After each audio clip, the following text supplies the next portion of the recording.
Hi guys! Today is mag-open ako ng parcel. So, I have 3 parcel. This one, open na siya. This one.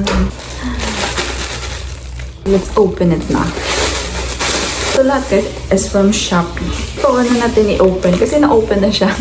From Watson's, yung baby soap nila. Kasi imbis na magbabar soap ako tuwing naliligo or nag-half bath, nagsuswitch na ako gumagamit ng baby soap. Kasi ang dry ng skin ko lately. So, I'm going to create another video para sa review nito. I'm excited. This is actually baby soap. I have sensitive skin, so I have to use this. So let's open. So ano yun? Ano yung amoy niya? Tadaan!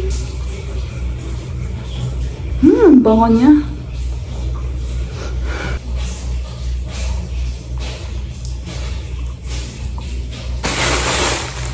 Open na rin.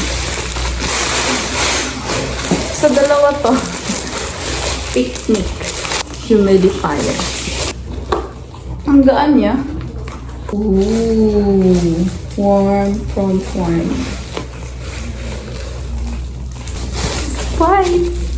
Color white. So, may 4 na color siya. Ito yung pinili ko. Ang gaan lang pala niya. Akala ko mabigat. Pero lalagyan pa to ng tubig later. Oh. May laman! Tapos may charger.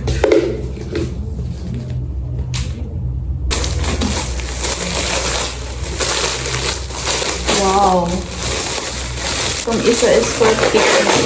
Pero yung purpose talaga namin dito is naano ko yung cellophane niya. Para tulugan siya. Para kung may bisita, ito yung gagamitin.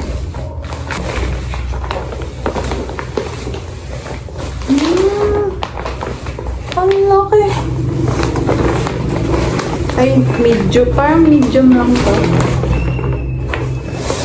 Manipis lang pala siya. Kala ko parang may ano siya, foam. Pero okay na din siya.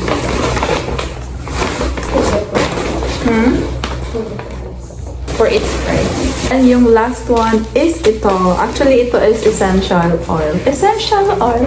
Essential oil. Tapos ito is from a different store.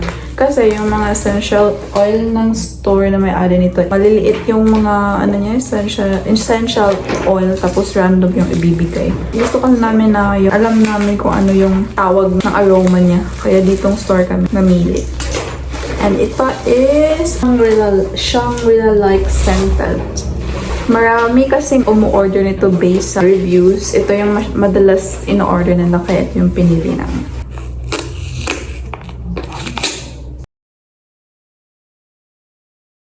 So, this is how we set up the humidifier, guys. So, nagbasa lang kami konti ng instruction. Tapos, binasa namin tong parang foam na stick ba yun? Tapos, i-stick namin dito. Actually, nahinapan kami, guys. Tapos, una nilagay namin ng tubig from tumbler. Tapos, from baso hanggang naging tiba na siya. So, nilagay na din namin yung aroma pala, guys.